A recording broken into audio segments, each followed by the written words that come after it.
Hi friends, நாம் இன்றைக்கி வாழைப்பூ வச்சு சைவ மீன் குழம்பு எப்படி செய்கிறதுன்னு பார்க்கலாம்.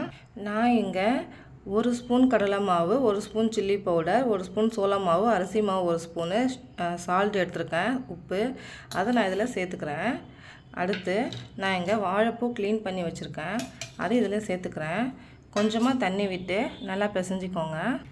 பாருங்கள் ஃப்ரெண்ட்ஸ், நல்லா கலந்து விட்டாச்சு. இப்போ ஒரு வானலில் எண்ணெய் சேர்த்துக்கோங்க. எண்ணெய் காஞ்சதும் வாழைப்பூவை 1 by 1 போட்டுக்கோங்க. சிம்மில் வச்சுக்கோங்க. அவ்வளோதான் ஃப்ரெண்ட்ஸ், வாழைப்பூ ரெடி ஆகிடுச்சு.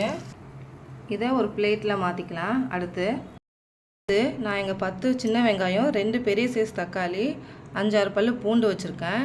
இதை ஒரு மிக்ஸி ஜாரில் சேர்த்து நல்லா அரைச்சிக்கலாம். பாருங்கள் ஃப்ரெண்ட்ஸ், நல்லா அரைச்சாச்சு. இப்போது ஒரு கடாயை எடுத்துக்கோங்க. அந்த கடாயில் 2 டேபிள் ஸ்பூன் எண்ணெய் சேர்த்துக்கோங்க.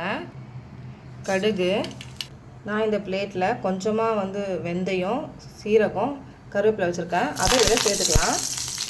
அடுத்து நம்ம அரைச்சி வச்சுருக்கோம் இல்லையா, அதையும் இதில் சேர்த்துக்கலாம்.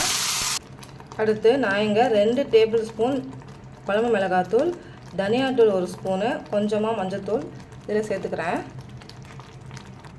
அடுத்து தேவையான அளவுக்கு உப்பு. சிம்மில் வச்சுக்கோங்க ஃப்ரெண்ட்ஸ், நல்லா கலந்து விட்டுக்கோங்க. எண்ணெய் நல்லா பிரிஞ்சு வரட்டும். பாருங்கள் ஃப்ரெண்ட்ஸ், குழம்பு நல்லா கொதிச்சிருச்சு. இப்போ இந்த டைமில் நான் புளி கரைச்சி வச்சுருக்கேன், அதை இதில் சேர்த்துக்கலாம். அவ்வளோதான் ஃப்ரெண்ட்ஸ், குழம்பு ரெடி ஆகிடுச்சு. இப்போ நம்ம வாழைப்பூ ரெடி பண்ணி வச்சுருக்கோம் இல்லைங்களா, அதை அதில் சேர்த்துக்கலாம். அவ்வளோதான் ஃப்ரெண்ட்ஸ், சைவ மீன் குழம்பு ரெடி ஆகிடுச்சு. ட்ரை பண்ணி பாருங்கள். இந்த வீடியோ பிடிச்சிருந்தால் லைக் பண்ணுங்கள், ஷேர் பண்ணுங்கள், சப்ஸ்கிரைப் பண்ணுங்கள். தேங்க்யூ.